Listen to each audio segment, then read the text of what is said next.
Welcome to SS class. आज हम बात करेंगे class 9th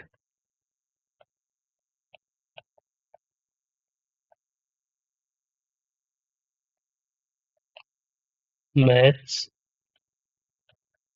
chapter 1 number system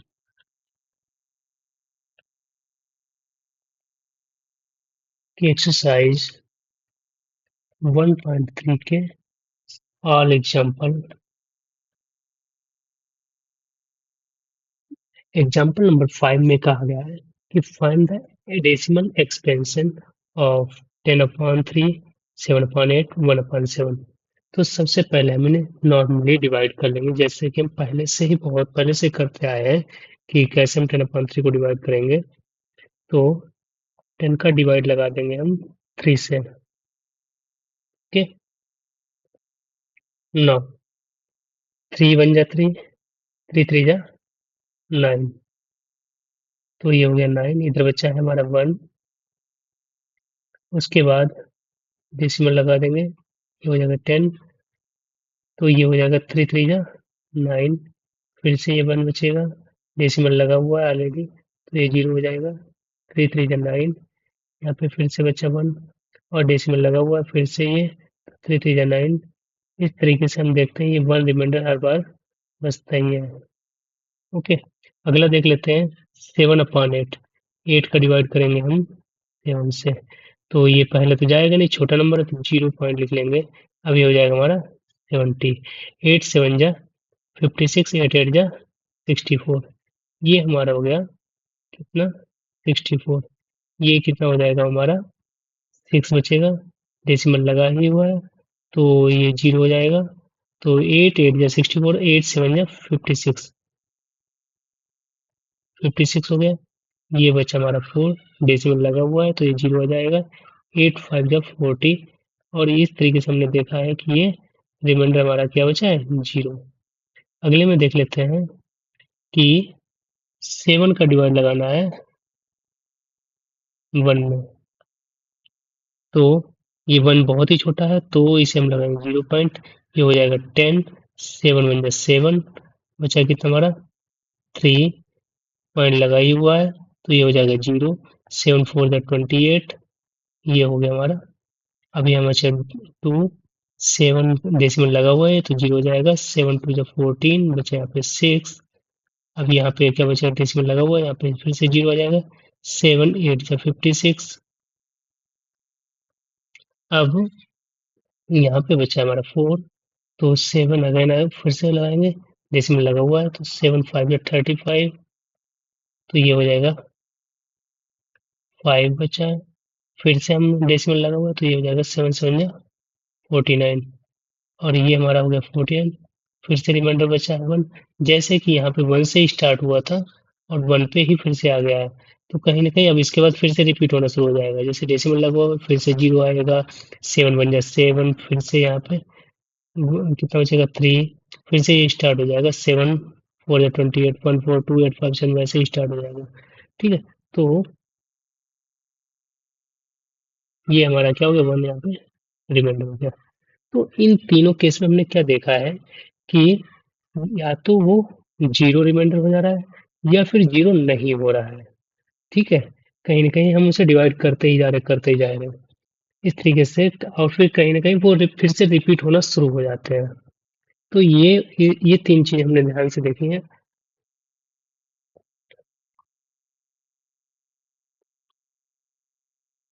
तो द रिमाइंडर बिकम्स 0, जिसमें रिमाइंडर 0 हो जाता है, और द रिमाइंडर नेवर बिकम्स 0, जिसमें कभी भी 0 होता ही नहीं है।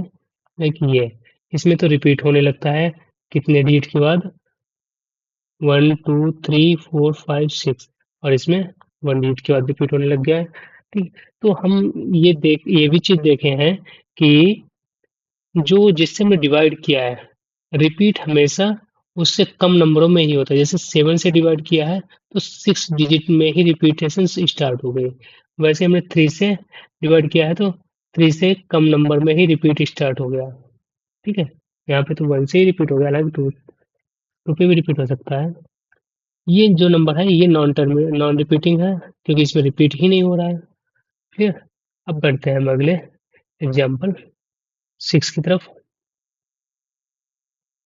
एग्जाम्पल नंबर 6 में हमसे कहा है कि 3.142678 एक रेशनल नंबर है और इसे या तो हम दूसरे शब्दों में कहें तो ये 3.142678 जो है वो पी अपॉन क्यू के फॉर्म में है।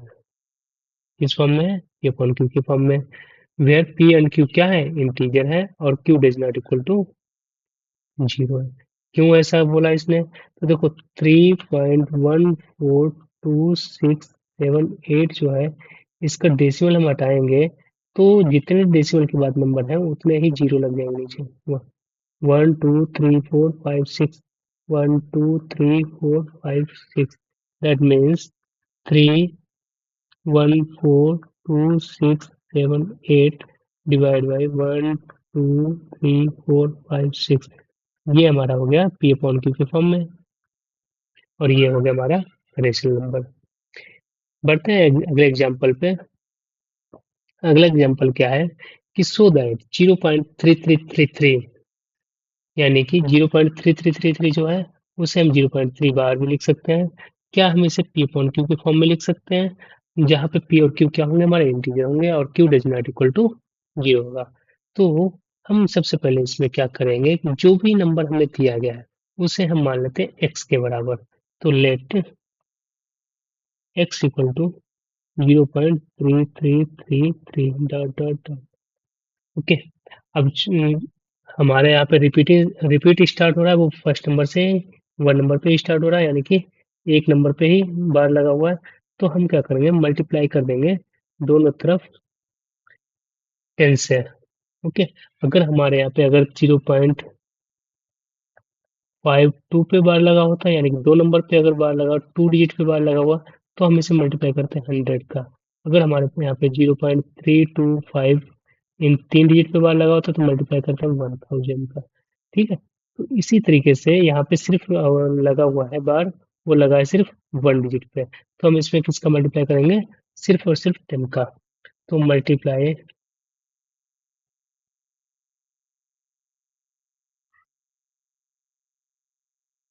Bye 10 in equation 1। तो हम दोनों तरफ अगर 10 का मल्टीप्लाई करेंगे तो ये हो जाएगा हमारा 10x equal to 10 multiply 0.3333 dot dot dot और ये हमारा हो जाएगा 10x equal to 3.3333 dot dot dot dot. ये हो जाएगा हमारा इक्वेशन 2।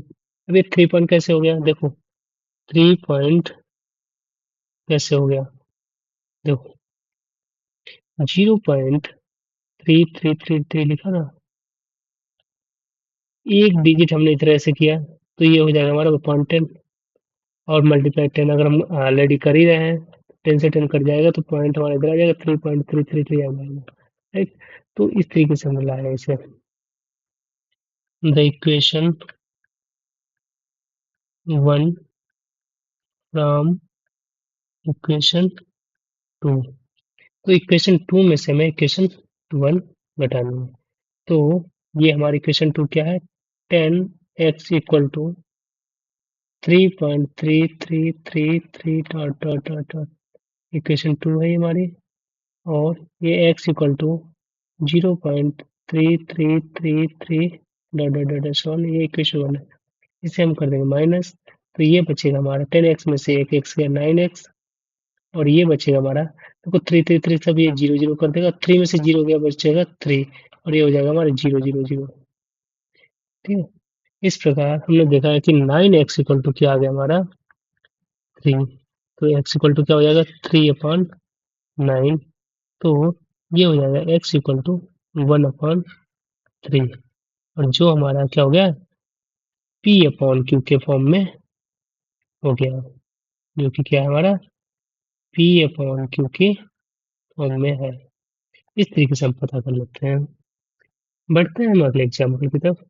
अगले एग्जाम्पल में हमसे कहा गया है कि आप 1.272727 को भी पी अपॉन क्यू की फॉर्म में लिखेंगे, जो कि पी और क्यू क्या है हमारे फिर से इंटीजर है, और Q does not equal to 0। Similar question बिल्कुल पहले की तरह है, बस इसमें क्या है कि 2 डिजिट पे बार लगा हुआ है। भी मैंने पिछली बार बताया था कि 2 डिजिट पे अगर बार लगा है तो हम इसमें किससे मल्टीप्लाई करेंगे, 100 से। तो देख लेते हैं कि जो भी नंबर दिया गया है उसे हम मान लेंगे x के बराबर।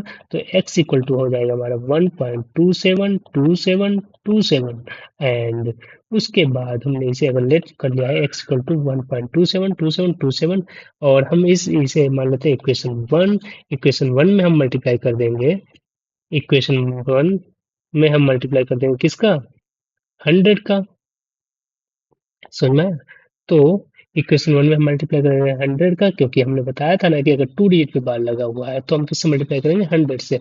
तो ये इक्वेशन हमारी बन जाएगी 100x। 100x इक्वल टू हो जाएगा हमारा यहाँ पे कितना, देखो यहाँ पे 100 का मल्टीप्लाई भी होगा, तो 1.272727 इसका अगर मल्टीप्लाई करेंगे तो जो पॉइंट आपका है 2 डिजिट राइट साइड की ओर चला जाएगा। तो ये हो जाएगी वैल्यू हमारी कितनी, 127.2727, राइट। तो ये हो जाएगा हमारा 100x के बराबर, और ये इक्वेशन हम मान लेते हैं सेकेंड। अब इक्वेशन सेकेंड में से हम घटा देंगे minus equation first. Equation second से हम कर देंगे माइनस इक्वेशन फर्स्ट। तो ये हो जाएगा हमारा 100x इक्वल टू 127, क्या हो जाएगा, 127.2727, और ये इक्वेशन हो जाएगा हमारी x equal to 1.2727 dot dot dot dot dot dot dot dot dot dot dot dot, ठीक है।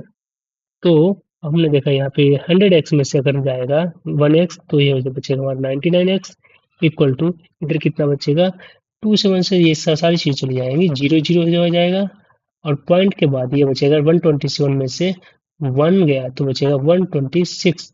और ये इस तरीके से हमने देखा है कि 99x इक्वल टू क्या हो गया हमारा, 126। तो x इक्वल टू हो जाएगा हमारा 126/99, जो कि एक खुद पी अपॉन क्यू की फॉर्म में है। और इसे हम अगर छोटा कर लेते हैं यानी कि सिंपलेस्ट फॉर्म में लिखें तो ये कट जाएगा हमारा 9 से, 9 11 जा 99 एंड 9 1 जा 9 9 4 जा 36। तो x की वैल्यू हो जाएगी हमारी 14/11, और ये हमारा क्या है, पी अपॉन क्यू के फॉर्म में है। उम्मीद है क्वेश्चन ये एग्जांपल समझ में आ गया होगा। अब बढ़ते हैं हम अगले एग्जांपल की तरफ। अगला एग्जांपल है एग्जांपल नंबर 9 में इन्होंने फिर से 2 डिजिट पे बार लगाया, बट इसमें जो है वो 2 जो है वो नहीं रिपीट हो रहा है। 2 जो है आपका रिपीट नहीं हो रहा है। तो हमने स्टार्ट करेंगे बिल्कुल फिर से वैसे ही, जैसे लेट एक्स इक्वल टू क्या हो जाएगा हमारा, 0.23535। ओके। अब हमने देखा है कि यहाँ पे 2 डिजिट पे लगा हुआ मल्टीप्लाई है, लगा हुआ है बार, तो हम इसमें मल्टीप्लाई करेंगे किससे, 100 से। तो इसे हमने मान लिया इक्वेशन 1 में मल्टीप्लाई कर देंगे हम किसका, 100 का।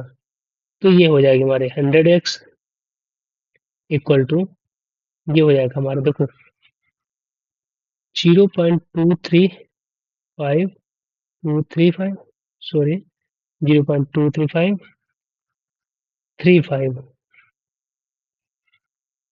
ये रिपीट हो रहा है ना 35। ओके। तो इसमें अगर हम 100 का मल्टीप्लाई करेंगे तो आपका जो पॉइंट है वो इधर से इधर आ जाएगा। तो ये हो जाएगा 23.5, फिर हो जाएगा हमारा 3535। ओके। तो हम इसे लिख सकते हैं 23.5, फिर हो जाएगा 3535, राइट। और ये हमारी क्या हो जाएगी सेकेंड इक्वेशन सेकेंड हो गई। अब हम देखेंगे क्या, कि फिर से वही काम करेंगे कि इक्वेशन सेकेंड में से हम इक्वेशन फर्स्ट वाली को घटा देंगे। तो equation second minus equation first लिख लेते हैं। इक्वेशन सेकेंड हमारी जो है वो 100x है इक्वल टू 23.5, फिर 35 डॉट डॉट डॉट डॉट, ये सारे हमारे सो ऑन है। ठीक है, उसके बाद एक बचता है हमारा एक्स, ये हमारी इक्वेशन सेकेंड है। और ये एक्स इक्वल टू जो है वो कितना है हमारा, 0 क्या है, 2। फिर अगेन 35 और ये भी dot dot dot so on. Equation second में से हम इक्वेशन फर्स्ट घटा देंगे। ओके, देखो 100x में से 1x जाएगा तो बचेगा हमारा कितना, 99x। अब देखो 5 से 5 गया 0, 3 से 3 गया 0, 5 से 5 गया 0, 3 से 3 गया 0, 5 में से 2 गया 3, और ये बचेगा 23 में से 0 गया 23 पॉइंट समथिंग। ओके, तो ये हो गया हमारा 99x इक्वल टू 23.3। और अब हम देख लेंगे इधर कि x इक्वल टू क्या हो जाएगा हमारा, 23.3 अपॉन 99। और इधर से डेसिमल हटाएंगे तो नीचे जीरो बढ़ जाएगा, तो x इक्वल टू क्या हो जाएगा, 233.990। और ये हो गया हमारा p, और ये हो गया हमारा q, जो कि p अपॉन q हो गया। और p भी हमारा इंटीजर है और q भी हमारा क्या है, इंटीजर है। बढ़ते हैं हम एग्जाम्पल नंबर 10, जो कि लास्ट होगा इस एक्सरसाइज का एग्जाम्पल। एग्जाम्पल नंबर 10 में बोला है कि find an irrational number between 1/7 and 2/7। 1/7 और 2/7 के बीच में हमें सारे इरेशनल नंबर पता करने हैं। अच्छा, रेशनल नंबर तो हमने पहली एक्सरसाइज में पता किया, लेकिन अब इरेशनल नंबर पता करेंगे किसमें, 1/7 और 2/7। यानी कि हमें ऐसे नंबर पता करने हैं जो हमारे रिपीट ना हो, ना ही रिपीटिंग हो, और ना ही हमारे कैसे हो, टर्मिनेटिंग हो। तो 1/7 की वैल्यू जो होती है वो कितनी होती है, अभी पहले ही एग्जांपल में निकाल के देखा था, एग्जांपल में फाइल में वो कितनी थी कि देख लेते हैं। 1/7 की वैल्यू जो थी वो कितनी थी, वो थी 0.142857। और ये फिर से रिपीट होना शुरू हो गया था, तो यहाँ पे लग जाएगा अब बार। ठीक है, तो वैसे ही जस्ट 2/7 की वैल्यू कितनी होगी, तो 2/7 की वैल्यू बस इसका क्या हो जाएगा, डबल हो जाएगा। तो ये हो जाएगा 0.285714, और ये भी रिपीट होना शुरू हो जाएगा। तो ये बार लगा दिया। अब हमें इन दोनों के बीच की वैल्यू पता करनी है, जो क्या हो आपके, नॉन टर्मिनेटिंग। नॉन टर्मिनेटिंग क्या होता है हमारा, नॉन टर्मिनेटिंग का मतलब होता है कि जिसका रिमाइंडर जीरो ना आए। ठीक है, टर्मिनेटिंग वो हो जाएगा जिससे जिसका रिमाइंडर जीरो हो जाता है। और नॉन रिपीटिंग का मतलब ये होता है जैसे ये नंबर रिपीट हो रहा है, ये नंबर कहीं ना कहीं 6 डिजिट के बाद रिपीट हो रहा है, तो ऐसा नंबर जो कभी ना रिपीट हो, नेवर रिपीटिंग। ओके, नाउ देखते हैं ऐसा कौन सा नंबर है। तो देखो 0 कभी भी आपको ऐसा नंबर पता करना हो किसी भी नंबर के बीच में, तो ये 0.14 है। ओके, तो इस ऐसा नंबर लेते हैं 0.15, इससे बड़ा है। फिर 0.15, 0.015, 0.00015, ऐसे भी नंबर ले सकते हो आप। ठीक है, जो कि इससे तो बड़ा है और 0.2 से छोटा है, 0.2 से छोटा है। तो ऐसे ही 0.0000015, ये क्या नंबर है, ये है तो इसी के बीच में, लेकिन कोई भी ऐसा नंबर रिपीट नहीं हुआ कि 3 डिजिट के बाद रिपीट होना शुरू हो गया। यहाँ पे 150 आया, फिर यहाँ पे 150, फिर जीरो आया। यानी कि अगर हमारे यहाँ पे 150 आता तो मैं मानता कि रिपीटिंग है, लेकिन नहीं। फिर यहाँ पे तीन दो है जीरो, यहाँ पे 3 जीरो, यहाँ पे 4 यहाँ पे 4 जीरो कर दो भाई। ठीक है, ऐसे ही यहाँ पे 5 6 जीरो जो भी है, लेकिन ये क्या हो गया हमारा, non terminating, non repeating, that means irrational number हो गया।